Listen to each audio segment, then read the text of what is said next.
On m'a téléphoné à 5h15 le soir que j'avais une de mes genisses qui était dehors du parc. Alors j'ai fini de traire, puis quand je suis arrivé, il n'y avait plus qu'une genisse dans le parc. Alors je suis parti tout de suite au fond vers la forêt. J'ai constaté que mon parc était ouvert sur 20 mètres de large avec les piquets en chêne, tout était arraché, les piquets avaient giclé 20 mètres dans la forêt. Et là, j'ai le cœur un peu serré parce que je sais qu'il y a la falaise derrière. Alors j'ai suivi les traces. J'en ai retrouvé 5 dans un petit parc à moutons. Et 2 qu'on n'a pas retrouvés, qu'on a cherchés pendant 2 jours, qu'on ne savait pas où ils étaient. Et malheureusement, samedi, on les a retrouvés au fond du ravin, dans le ruisseau. Rolf, vous pouvez nous expliquer un petit peu de quoi vous avez parlé avec la police de la faune, juste là? Alors, les constats qu'ils ont fait sur les 2 bêtes qu'on a remontées tout à l'heure, et puis sur le temps que ça va prendre d'ici que j'ai les résultats, et s'ils arrivent à prouver que c'est tel ou tel loup. Donc il y a des suspicions? Il y a des suspicions de loup. Pour moi, pour mon corps, pour tout, c'est des bêtes que j'ai mis au monde, c'est des bêtes que j'ai nourries pendant 1 année et demie. On a un lien. Moi, les voir au fond de ce trou dans un ruisseau, non, ça ne me convient pas du tout. C'est pas ma façon de voir les choses, c'est pas ma façon de voir la vie.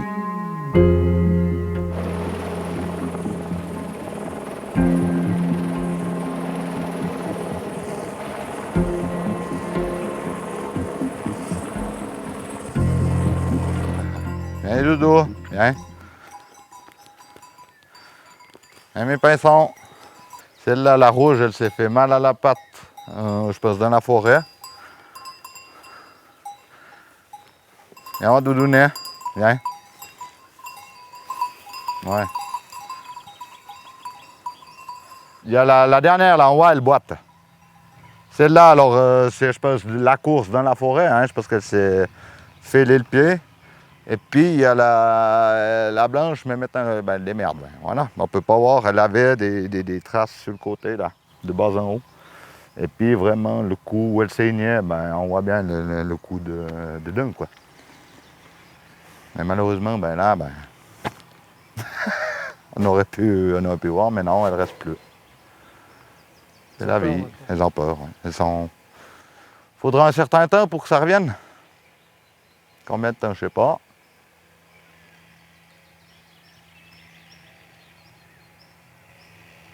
Mais ça m'énerve un peu.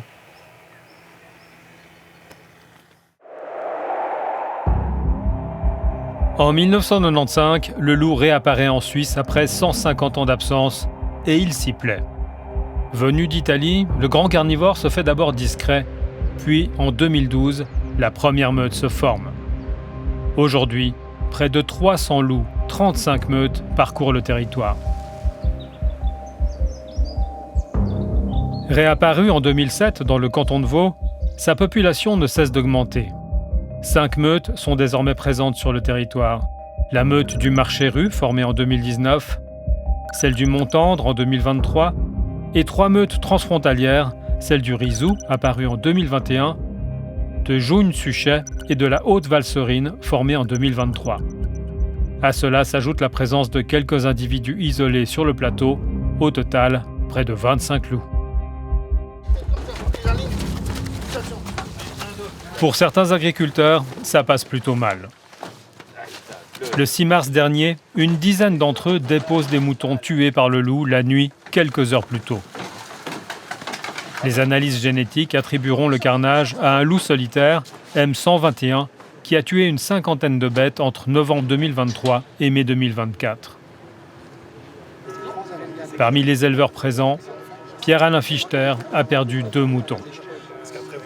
Il y a un minimum 2 attaques par semaine et personne ne fait rien. On ne nous écoute pas. Mais le problème, on a un conseiller d'État dans le canton de Vaud, Venizelos, qui ne fait rien du tout, qui s'oppose au tir du loup et qui laisse massacrer nos troupeaux. Et ce qu'il n'a pas compris, nos troupeaux, c'est des troupeaux qui sont élevés par des familles. Moi, j'ai des enfants qui donnent des biberons derrière et on laisse massacrer nos bêtes sans rien dire. Pour un homme qui n'a rien à foutre.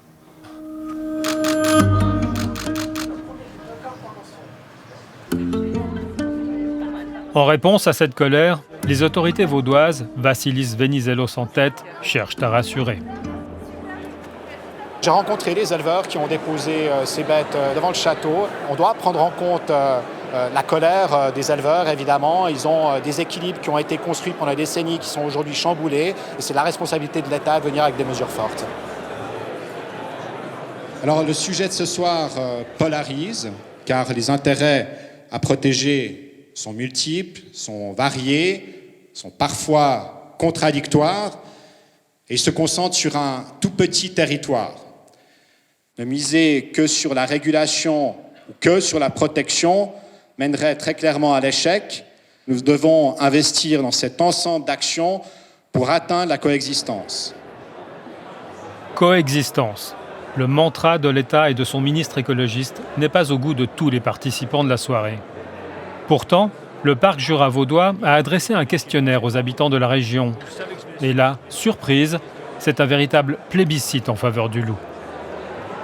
On a envoyé à 20 000 ménages sur tout le territoire, donc y compris la vallée de Joux et les zones rurales jusqu'au pied du Jura. Et dans l'ensemble des réponses, on voit que plus de 80% des personnes sont favorables à la présence du loup sur le territoire. Et bien sûr, si on analyse dans le détail les représentants du secteur primaire, donc de l'agriculture, sont plus sceptiques et plutôt critiques vis-à-vis d'une possible cohabitation.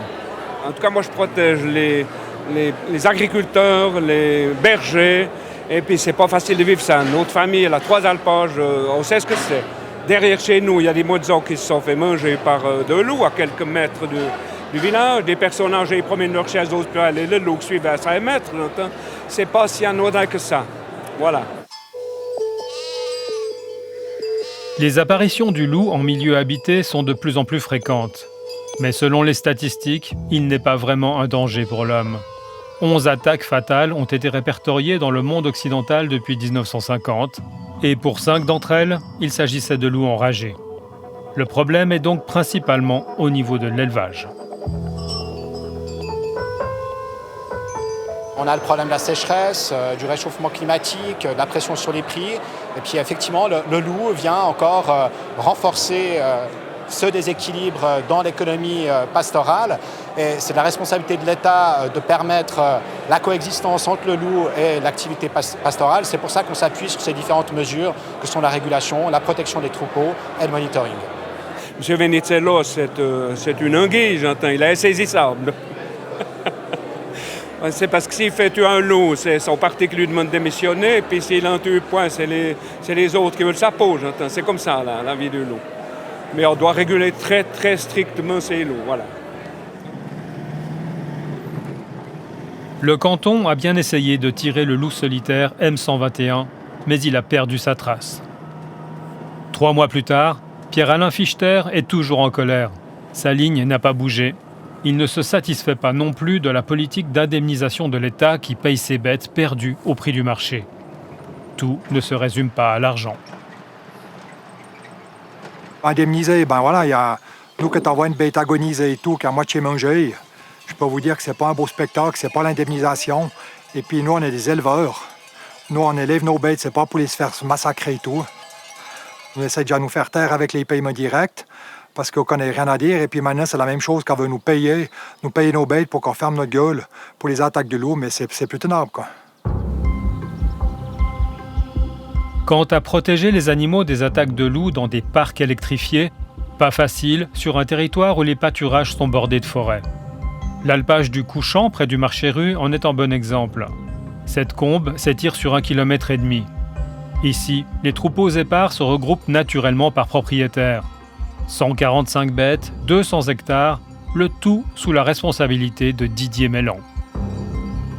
J'en ai peut-être une trentaine qui se trouvera au Mont-Salat, à la Croix en face. Il y en aura peut-être une quarantaine là-bas, une vingtaine derrière les rochers.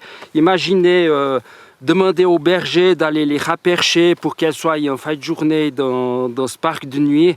C'est juste impossible. Et puis, les problèmes qu'il va y avoir, c'est que dans ce parc de nuit, il n'y aura plus d'herbe. La moitié des déjections seront dans ce parc, donc les bêtes Elles ne voudront plus rentrer dans ce parc. En plus de ça, j'aurai des problèmes avec l'eau, puisqu'elles vont soutirer l'eau la moitié du temps sur le même bassin. Alors encore une fois, j'ai un berger extraordinaire, mais c'est pas possible.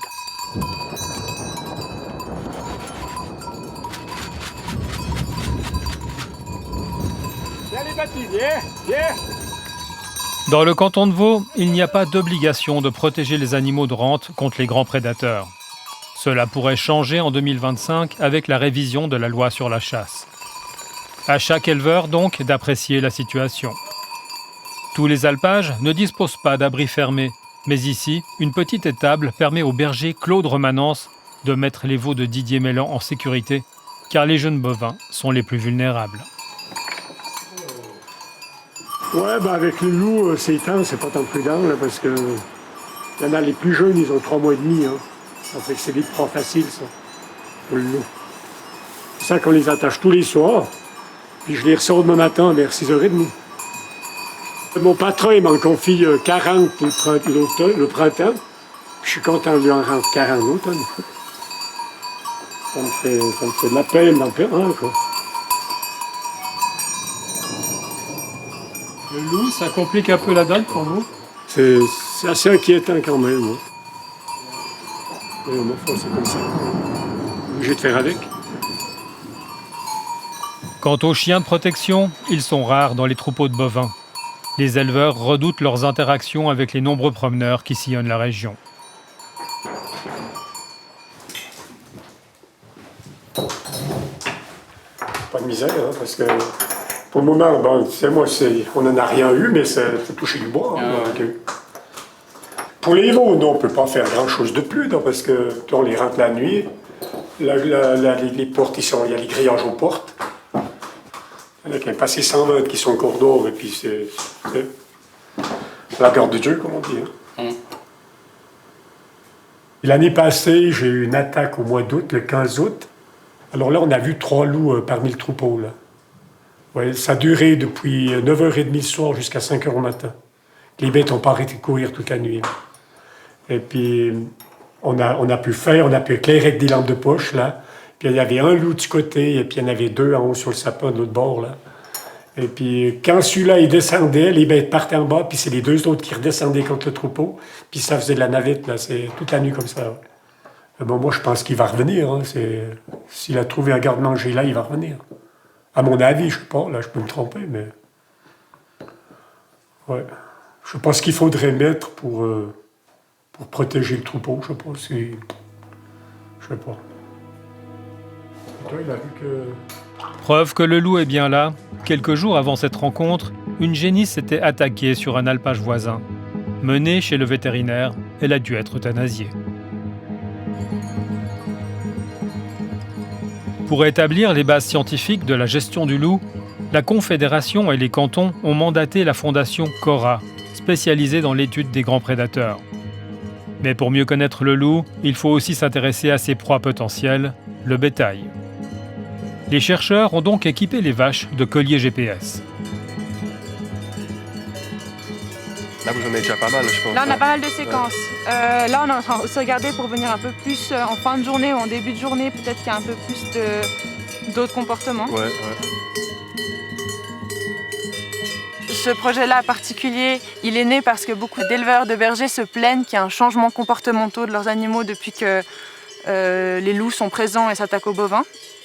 Donc le but, c'est de mieux comprendre comment est-ce qu'elles se comportent. Est-ce que ça peut avoir des répercussions sur leur productivité? S'il y a des endroits où il y a peut-être un risque plus accru de rencontrer le loup, elles sont plus stressées, elles vont peut-être éviter d'aller à ces endroits. Et du coup, ça pourrait être au détriment de s'alimenter des meilleures ressources sur le pâturage.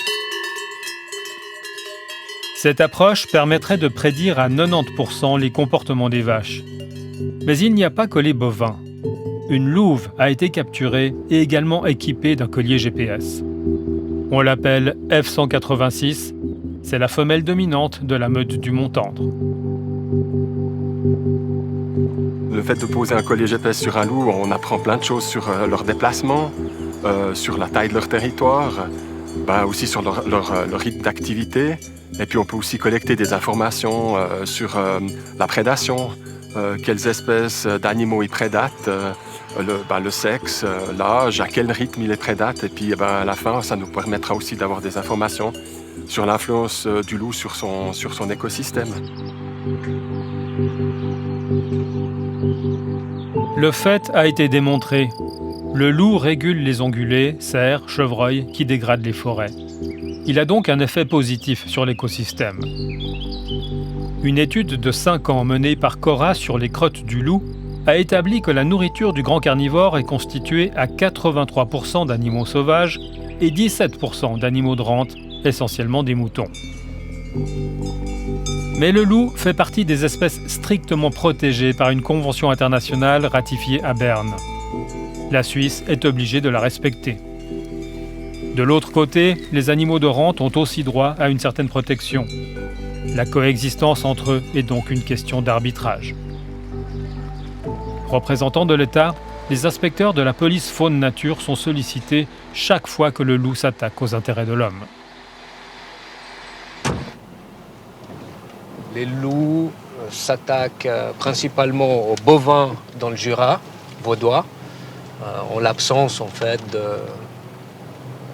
d'ovins et de caprins, enfin de chèvres et de moutons. Et puis ça, c'est difficile là, parce qu'on a peu de moyens pour pouvoir les protéger. C'est la période à laquelle tous les alpages sont occupés. Il y a l'estive, et puis les loups, c'est la saison à laquelle ils occupent aussi ce même territoire. Donc les rencontres loups-bétail sont très fréquentes et malheureusement parfois aussi les attaques. Mission principale de Kim Pieracci et de ses collègues, évaluer la population de loups et sa répartition, établir les constats quand le carnassier tue un animal de rente et réguler le loup sur ordre du canton. Là, je regarde dans le sol mou s'il n'y a pas des empreintes. Voilà, c'est des endroits typiques où les animaux marquent bien leurs pas. Donc, je profite à chaque fois de regarder, quoi. Nous sommes au cœur du territoire de la meute du Mont-Tendre. Durant tout l'été, elle va lancer plusieurs attaques contre les animaux de rente qui pâturent dans sa zone de chasse. Pour dénombrer les loups, près de 200 pièges photos ont été installés dans la région.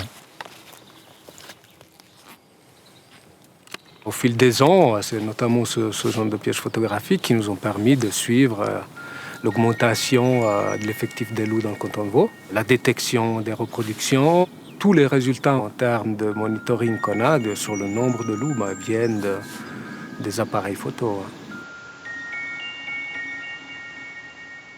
Autre atout précieux pour la collecte d'informations, la femelle dominante du Mont-Tendre et son collier GPS. Là, je suis sur l'application qui nous envoie les points GPS de position de la louve. Et puis, j'ai remarqué qu'il y avait une concentration de plusieurs points. Donc, elle a passé plusieurs fois là, elle est restée du temps. Donc, c'est pour nous des endroits intéressants, peut-être des zones de repos ou des zones de passage fréquent, où est-ce qu'il y a peut-être une proie. Donc, je vais venir voir sur ce site s'il y a moyen de placer un piège photo, etc., pour retirer le plus d'informations possible sur cette louve.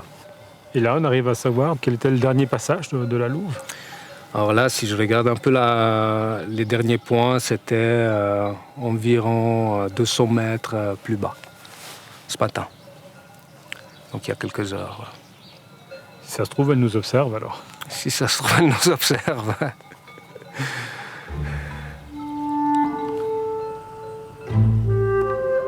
Le loup observe l'homme, l'homme observe le loup. Ces images montrent le couple dominant de la meute du Mont-Tendre. La femelle n'a plus son collier. Après 4 mois, elle s'en est débarrassée.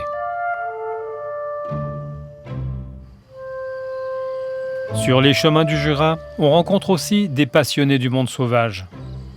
Éric Jacquet et son épouse Sylviane ont cofondé l'association Avenir Loup Lynx Jura. Très actifs, ils militent pour que le canidé sauvage retrouve toute sa place dans la région.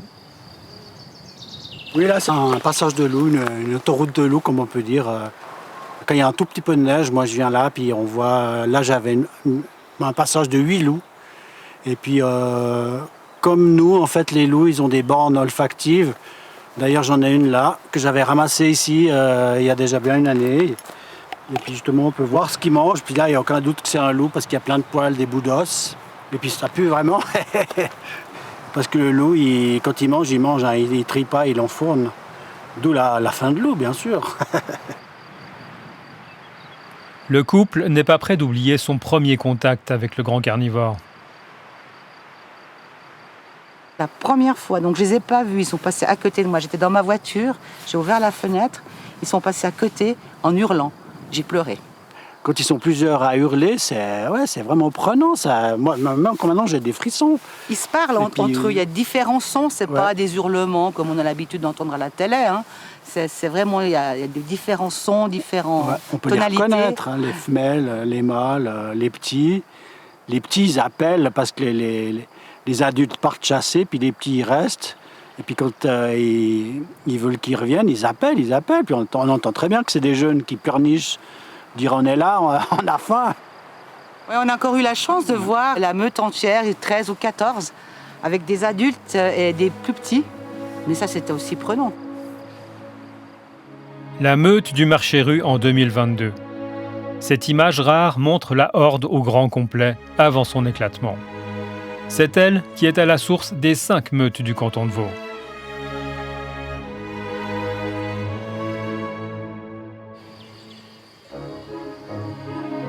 Natif de la région, Éric connaît la forêt comme sa poche après avoir travaillé de nombreuses années dans le bois. Aujourd'hui, il tient une entreprise de peinture avec Sylviane. Le couple filme la vie sauvage depuis plusieurs années.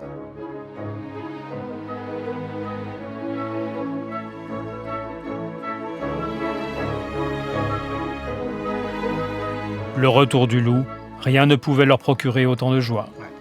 Ah voilà, la première meute du Marché-Rue. Boucle d'or. Première femelle du Marché-Rue. Puis voilà, gros pépère. Ce que j'adore, c'est les petits, regarde ça. On est vraiment hyper contents d'avoir les 4 d'un coup. C'est clair qu'avec maintenant avec le recul, qu'on sait que le mâle il est mort, alors que c'était vraiment le premier loup qui est revenu, c'était lui le père de tous les loups du Jura, quoi, de la région. Hein. C'était le mâle alpha, M95. Son petit surnom, c'était Gros Pépère. Gros Pépère, officiellement M95, c'est lui. Il a été abattu par les surveillants de la faune en novembre 2022. Peu avant ça, la meute du Marché-Rue faisait régulièrement parler d'elle. Ces images de la fondation Jean-Marc Landry montrent comment elle s'attaque à de jeunes veaux, Gros Pépère en tête, et comment les vaches défendent leurs rejetons. La disparition du mâle dominant a été un soulagement pour les éleveurs de bétail et une journée noire pour les défenseurs du loup. Tous les éleveurs que je connais, c'est l'émotionnel qui prend le dessus.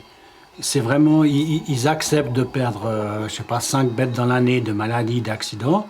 Par contre, d'en perdre une qui est tuée par les loups, ça, ils n'acceptent pas. Moi, je comprends qu'ils vont dire... elle a souffert. Elle a souffert peut-être, mais je crois qu'un cerf qui se fait attaquer par les loups, il va souffrir la même chose. Puis ça gêne personne.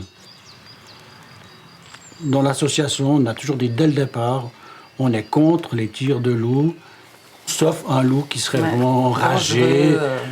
Mais pour le moment, il n'y a pas de rage en Suisse, ou très peu. Abattre des loups sur ordre du canton, c'est aussi le travail de Kim Pieracci. Une tâche difficile qui provoque la colère d'activistes anonymes dans la région. Quelque part, on sait qu'on a un devoir à accomplir, une mesure qui a été décidée, pondérée, mais on ne peut pas s'empêcher aussi de penser au fait que beaucoup de personnes ne soutiennent pas forcément ces opérations et parfois même nous-mêmes, on peut être amené à douter du bienfait de ces mesures. Mais en tant que garde, on doit passer outre ces choses et puis accomplir ce que le politique essaie de mettre en œuvre pour gérer tant bien que mal cette espèce et toujours dans le but de la coexistence ou cohabitation, comme on veut l'appeler. Loup dans les montagnes jurassiennes, loup dans la plaine. Cette photo a été prise par un éleveur de moutons sur la place d'Armes de Bière. On y voit le canidé juste après une attaque avortée contre le troupeau. Il s'agit probablement de M351, le mâle dominant de la meute du Montentre qui a tué plusieurs bêtes. Depuis, le troupeau est parti à la montagne. Dounia Ravenel est la bergère en charge des animaux qui estivent au Diableret. Seule, avec 502 brebis, elle reçoit ce jour-là l'assistance de Nina, jeune bergère qui vient de se lancer dans le métier. On doit attraper 2 brebis, juste finir des soins. Si on arrive à les attraper maintenant, tant mieux. Puis si c'est trop la forêt à l'empoigne, on fera ça ce soir. Moi, ça fait depuis le mois de mai que je suis avec le troupeau. Donc on a appris à se rencontrer et à travailler ensemble. Depuis qu'on est ici au Diableret, ça fait 2 semaines qu'elles sont principalement parquées, ou un peu de garde aussi. Puis pour l'instant, ça va bien. On a un troupeau qui est assez calme, parce qu'on a de la belle herbe. Je vais faire venir Sud, comme ça on va un peu compacter. Tiens, Sud gauche.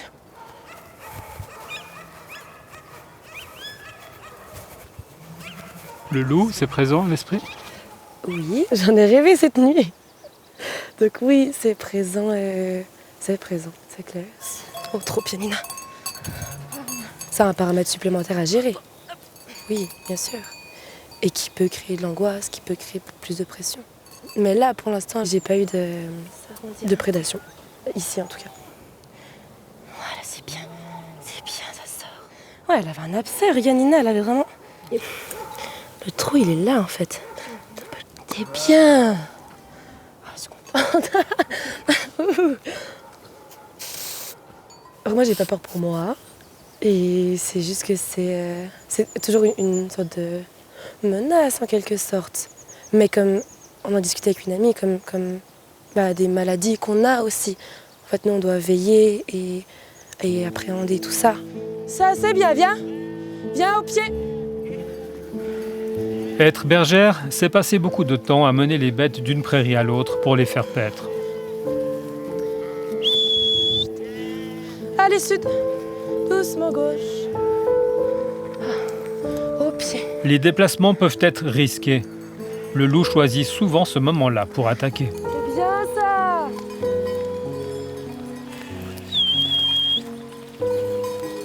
Il y a les chemins, puis les bords de forêt. Mais l'idée, c'est juste de veiller à ce qu'elles partent pas toutes d'un coup. Oui. Et puis moi, pareil, de l'autre côté, je garde le chemin là-bas. Et puis j'ai une vue aussi sur le... Ça fait comme une sorte d'arrondi, puis ça va vers la forêt. S'agissant du loup, c'est un endroit plus ou moins sécurisé ici. On peut se faire avoir partout. Il arrive, regarde, nous on est là, on sait pas ce qui se passe là-bas.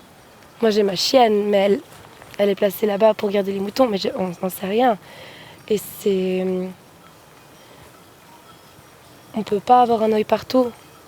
Et c'est aussi ce compromis-là à faire. On fait au mieux, on regarde ce qu'on peut regarder. Puis après, les failles, elles sont où elles sont. Et le loup, il le sait très bien. Il observe tellement, il est trop intelligent. Puis ma foi, c'est une bonne guerre, c'est comme ça. Ouais.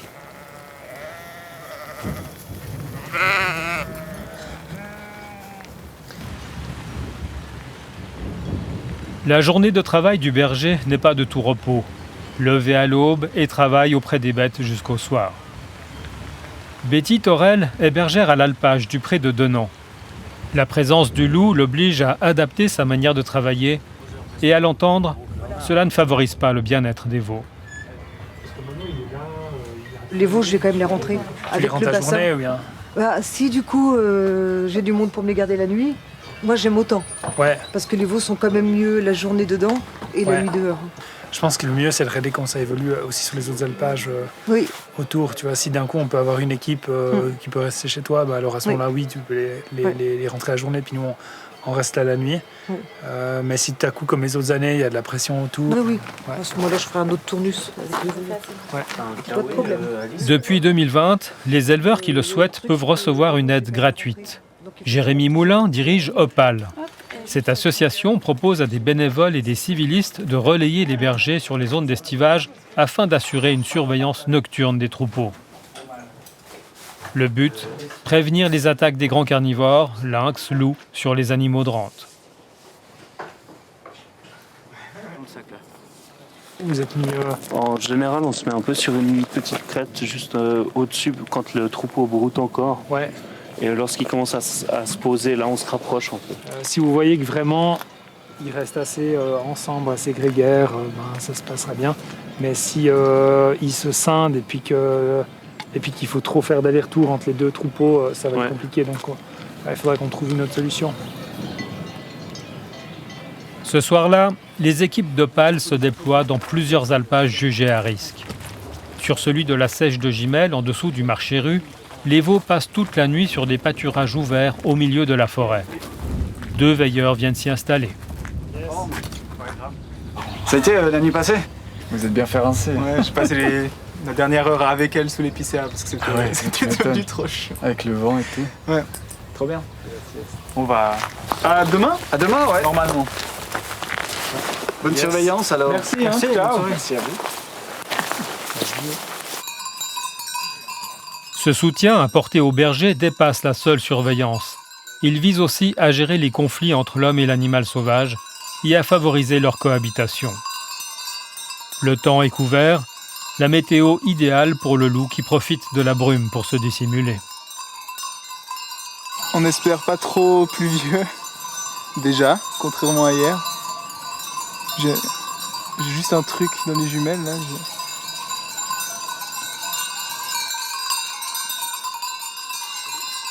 Notre outil de travail principal, c'est les jumelles thermiques. C'est avec ça qu'on surveille toute la nuit, quoi. C'est nos yeux. Chacun, on a une lampe frontale et puis un talkie-walkie pour pouvoir communiquer quand, si jamais il y a quelque chose, une attaque ou quelque chose, on doit pouvoir être ensemble. Et puis ça, c'est notre outil principal si jamais on devait effaroucher un loup. C'est une lampe de chasse très puissante, du coup c'est censé faire peur au loup. Et si jamais ça marche toujours pas, on a encore des cornes de brume, je trouve que ça s'appelle comme ça, pour faire du bruit. Et normalement, la simple présence, faire des rondes avec la lampe torche, lampe frontale, ça suffit à dissuader le loup.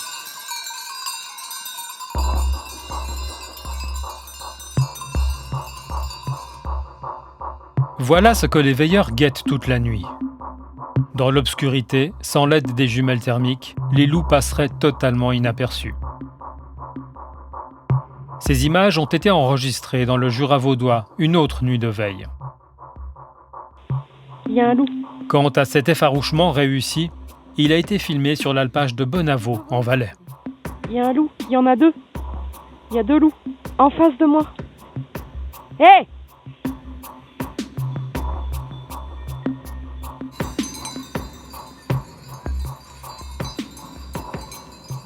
Il navigue un petit peu partout, donc oui, il y a eu du passage, il y a déjà eu une attaque sur ce troupeau l'année dernière. Ouais. On va vérifier ce qui se passe de l'autre côté avec l'autre équipe. Ouais, salut Pascal, c'est Jérémy, tu vas bien? Je t'entends pas très bien, je pense que tu as peu de réseau. Oui, je t'entends. Voilà, tu disais, tu penses qu'un loup est passé 2 fois? Je pense pas, je suis sûr. C'est exactement ça. La collerette, le déplacement hyper rapide. Ah, il n'y a pas de réseau. Voilà, du coup, je vais monter sur un autre alpage où on a une équipe qui est placée parce qu'il y a apparemment un loup qui est passé 2 fois ce soir. Et puis, s'assurer que tout va bien là-haut aussi. Départ immédiat vers le Mont-Tendre où l'autre équipe a vu un loup. Nous quittons la Seiche de Gimel et apprendrons plus tard que durant le mois d'août, le loup y a mené 2 attaques, tuant un veau et en blessant un autre. Des nuits où les équipes d'Opale avaient été appelées en urgence sur un autre alpage. À notre arrivée, le veilleur est encore sous l'émotion de la rencontre. Ça va et toi? Ouais, bien, nickel. Du coup, alors il était là, ouais. Ici à 50 mètres, sur le chemin blanc. Et puis une demi-heure après, il était là. Juste ici? Juste ici, en bas du chalet. Et puis j'ai alerté. Et puis ensuite, il est parti là le long. Puis il est descendu dans la forêt là-bas. Ok, d'accord. Ouais. Certain que c'était un loup. Ouais. Oui. Ouais. C'est impressionnant à voir. Salut. Salut. Salut. Tu vas bien? Je viens de voir les messages parce que vous l'avez entendu avec la voiture. Ouais. Et j'ai pas dormi. Hein. Non. Et j'ai pas fermé l'œil. T'aurais pu parce que... Et j'ai rien entendu. Il était là. Là, puis après il était là, il est descendu par là en bas. Moi j'aurais aimé que tu m'appelles. Non. Moi je voulais te laisser dormir, il n'y avait pas de souci. Il y a déjà eu des prédations dans ce coin-là? Oui, il y a déjà eu des prédations. Il y a eu des prédations sur cet alpage même. Il y a eu des bêtes qui ont disparu, des chèvres qui ont disparu. Il y a eu des prédations aussi sur du jeune bétail ici sur cet alpage. Ici, on est vraiment sur le territoire de la meute du Montambre. Et c'est pour ça qu'on a placé une équipe ici. Il y a le troupeau des génisses en bas. Donc je vais voir si elle vient bien. Si tu dis, tu as entendu brasser en dessous? Oui. Il est parti là, dans cette direction, dans la forêt, puis après ça a brassé là en bas. Je vais aller voir là-bas. Oui. Merci, à tout à l'heure. Merci d'être monté, Jérémy. Bien.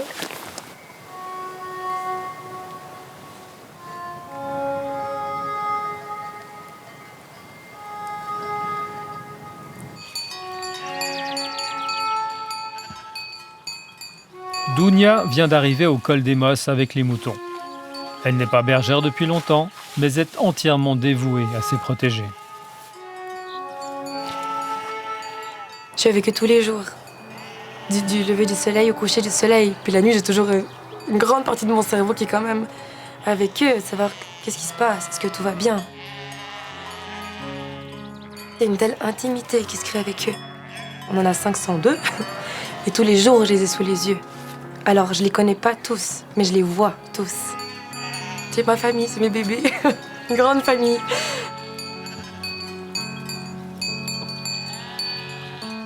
Mais en 3 ans d'expérience, Dounia a déjà eu affaire avec le loup. Je pense que moi, quand je l'ai vécu, il y a un truc qui monte tout là, genre waouh, c'est quoi ça?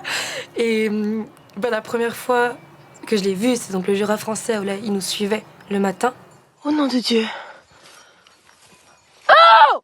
File de là! Mais il était tout tranquille, hein. Puis là, mais j'ai hurlé pour qu'il parte. Et il est parti. Et le soir même, à 100 mètres de moi, il m'a pris un mouton. Et là, en fait, j'ai vu ma brebis. En fait, elle était en lisière de forêt. Et elle a fait... Fouc, elle a disparu dans la forêt. Et là, ce printemps-ci, j'ai eu une attaque sur la place d'Armes de Bière. Mais là, par contre, c'était donc toutes les attaques, c'était de plein jour. Et j'ai rien pu faire cette fois-ci. Je l'ai vu arriver, j'ai couru, j'ai crié, puis il était vraiment pop, pop, pop, tac, je prends un agneau, hop, je pars. Et puis moi, j'étais là, mais... Ok, à nouveau, ça s'est bien fait, entre guillemets, parce qu'il n'y a eu aucun impact sur le reste du troupeau. Ça s'est fait doucement. C'est juste mon agneau qui, lui, pas de chance, quoi. Il va se faire manger, puis il aura plus sa maman, bref, bon, c'est comme ça. Mais moi, personnellement, je reste là, à juste être témoin d'une chose où j'ai aucun pouvoir. Je peux rien faire à part voir un bout de mon groupe qui se fait prendre. C'est faire descendre très fort sur terre, en fait. Donc quelque chose de, en effet, très concret, très physique. Ça arrive, ça croque, ça enlève des parties de corps pour trouver les parties de corps, puis faire au mieux pour que le reste soit vivant. J'ai ni amour, ni crainte de cet animal, je crois. Enfin, crainte, un peu quand même. Parce que de pouvoir se faire attaquer, c'est effrayant, en fait, comme position. On est vulnérable. Mais j'ai un immense respect pour cet animal. Et je sais qu'il joue un rôle, en fait, très important dans l'écosystème. Maintenant, c'est toujours ces questions de quel équilibre on trouve. Dans l'élevage, tout le monde n'a pas la même conception de l'équilibre. On l'a vu, sur les 5 meutes de loups vaudoises, 3 sont transfrontalières. Pierre-Alain Fichter, qui avait perdu des moutons en plaine, est un adepte de la manière forte. Il fait paître des vaches allaitantes avec leurs veaux sur le Mont d'Or, un alpage franco-suisse.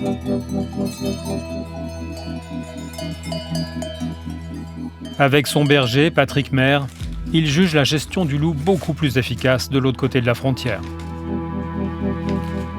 Le loup, il est là. Mais il faut lui faire comprendre que s'il vient attaquer un troupeau, voilà, il risque de ne pas rentrer. Donc, parce que c'est une facilité, tuer des bovins. C'est plus facile de tuer un bovin comme ça que d'aller courir après un cerf. Par contre, s'il sait qu'il risque de prendre un coup de fusil, il va peut-être dire on va aller voir si je vois un cerf avant de manger un veau. Il y a 2 ans en arrière, il y a eu une attaque, c'était la louve Alpha 76, une louve suisse, du Rizou. Elle a attaqué, 3 jours après, elle est revenue. Ils ont le droit de la tirer parce qu'elle a fait 2 fois d'attaque sur le même troupeau. Alors ils l'ont gardée, ils étaient 3, je crois qu'ils sont venus attaquer. Ah, c'est le lendemain qu'ils l'ont l'attaque, c'est le lendemain qu'ils l'ont. Le lendemain, ils sont revenus sur le lieu de l'attaque pour attaquer, et puis c'est là qu'ils en ont tiré un. Parce qu'en Suisse, c'est quasiment impossible de tuer un loup, parce qu'il faut l'analyse génétique, après il faut la deuxième analyse pour savoir quel est le loup, puis comme je dis toujours, il faudrait que le loup se promène avec une pancarte avec son numéro pour qu'il se trompe de loup. Alors ce qui est vraiment surréaliste, que c'est quasiment impossible de tuer un. Là, ils l'ont revu d'un gros de veau, là. Il est vrai que le canton de Vaud a très peu régulé le loup. Il s'agissait de tirs réactifs contre des individus identifiés ayant mené des attaques contre des animaux de rente. Mais les choses sont en train de changer. Durant l'été, les attaques contre les troupeaux se sont succédées parfois tous les 2 jours. 28 veaux et génisses ont été tués, 2 blessés. Le loup est suspecté dans une dizaine de cas supplémentaires qui n'ont pas encore été confirmés. 3 moutons et une chèvre sont également morts sous les crocs du loup selon les relevés encore provisoires de l'État de Vaud. Les 3/4 de ces attaques auraient été causées par la meute du Mont-Tendre. Même si ces pertes sont infimes par rapport aux 40 000 bovins présents sur les alpages vaudois, le canton a demandé et obtenu de Berne l'autorisation de réguler la meute entière lors de la campagne de tir préventif du 1er septembre au 31 janvier 2025. 5 cantons, dont le Valais et les Grisons, cherchent également à éradiquer des meutes. Y aurait-il alors un risque pour la survie du carnivore en Suisse ? Il y a des experts qui ont fait une estimation en se basant sur les critères de la liste rouge de l'Union internationale pour la conservation de la nature. Ils étaient arrivés à la conclusion qu'il fallait avoir au minimum 20 meutes en Suisse pour que justement la population de loups soit viable dans l'ensemble des Alpes et dans le Jura. Et quand on sait que les autorités fédérales recommandent plutôt 12, alors qu'est-ce que vous pensez de ça ? Là, on peut clairement dire qu'on ne peut pas... d'un point de vue scientifique, c'est trop bas. On entraînerait finalement le déclin du loup si on appliquait à la lettre finalement ces recommandations fédérales. Il faut savoir que les recommandations fédérales, c'est vraiment un minimum. C'est juste une ligne directrice. Par exemple, après les premières régulations proactives, on a terminé avec ces 35 meutes. Donc on était bien au-dessus de ces 12, et même au-dessus des 20 meutes. Reste qu'en Suisse, la gestion du loup est difficilement lisible pour beaucoup d'éleveurs. Mathieu Muller est le propriétaire des moutons dont s'occupe Dounia. Il est venu les compter afin d'avoir une idée claire de son troupeau. Ce qu'on est en train de faire avec le loup, c'est qu'on le laisse venir jusqu'à un certain point, et quand il a dépassé les bornes, on le tue. Mais je ne peux pas, moi, comme éleveur, aujourd'hui, faire comprendre au loup, touche pas à mes moutons, c'est mes moutons. Et quelque part, je me dis, mais on est en train de détraquer les loups aussi. On aimerait bien avoir un loup qui a un comportement sauvage, magique, etc. Et en réalité, notre manière de gérer le loup fait qu'on biaise son comportement. Et ce sentiment aussi d'injustice, mais aussi vis-à-vis du loup, parce que le loup, en fait, il va venir en plein jour, devant nous. On va avoir un contact visuel avec lui. Il va nous prendre un animal. Et quelque part, lorsque le loup aura fait un certain nombre de dégâts, il y aura tout de suite la sanction. Et il me semble que dans notre manière de gérer le loup aujourd'hui, on induit un comportement artificiel chez le loup. En 2024, Mathieu Muller a perdu 16 moutons en plaine. Alors, qu'en est-il de ceux que Dounia garde à la montagne ? Dounia ?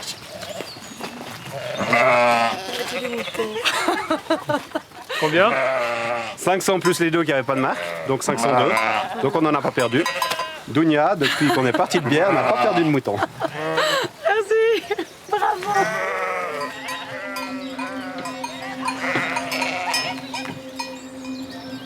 La fourchette est large, mais on estime que sans aucune régulation, le territoire suisse pourrait accueillir de 50 à 100 meutes de loups. Peu probable que cet équilibre naturel coïncide avec celui de l'acceptation sociale. Économie pastorale, vie sauvage, deux mondes qui placent l'humain face à ces contradictions.